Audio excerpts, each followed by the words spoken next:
PM Modi की अध्यक्षता में सीसीएस की बैठक हुई है और इस बैठक में मिडिल ईस्ट के हालात पर चर्चा हुई। तेल गैस ऊर्जा की स्थिति की समीक्षा की गई है।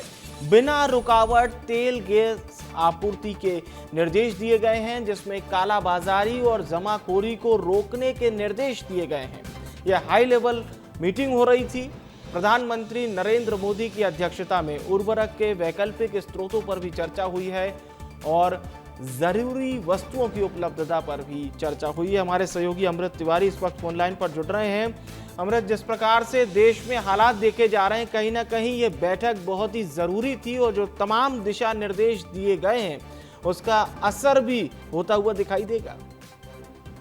जी विवेक, देखिए पिछले काफी समय से हर 2 दिन बाद जो है एक इंटर मिनिस्ट्रियल बैठकें तो हो रही थी और सचिव स्तर पे लगातार जो मैसेजेस का आदान प्रदान चल रहा था। आज प्रधानमंत्री मोदी की अध्यक्षता में सबसे फीडबैक लिया गया और यहाँ पे दिशा निर्देश तय किए गए हैं। एक तो दिशा ये है कि बाहर से जो सामान की आपूर्ति है उसे हर हाल में किस तरह से पूरा किया जाए, और दूसरा जो निर्यात है, जो हम दूसरे देशों को सप्लाई करते हैं, वो किसी भी तरह से बाधित न हो, क्योंकि भारत के पास जो सबसे बड़ा संकट आ रहा है वो आयात और ऊर्जा क्षेत्र के आयात का आ रहा है, लेकिन इसको भी सॉर्ट आउट किया जा रहा है। और इसमें जो है विदेश मंत्री ने अपना फीडबैक दिया, साथ ही साथ पेट्रोलियम मंत्री हरदीप सिंह पुरी थे, उन्होंने भी फीडबैक दिया।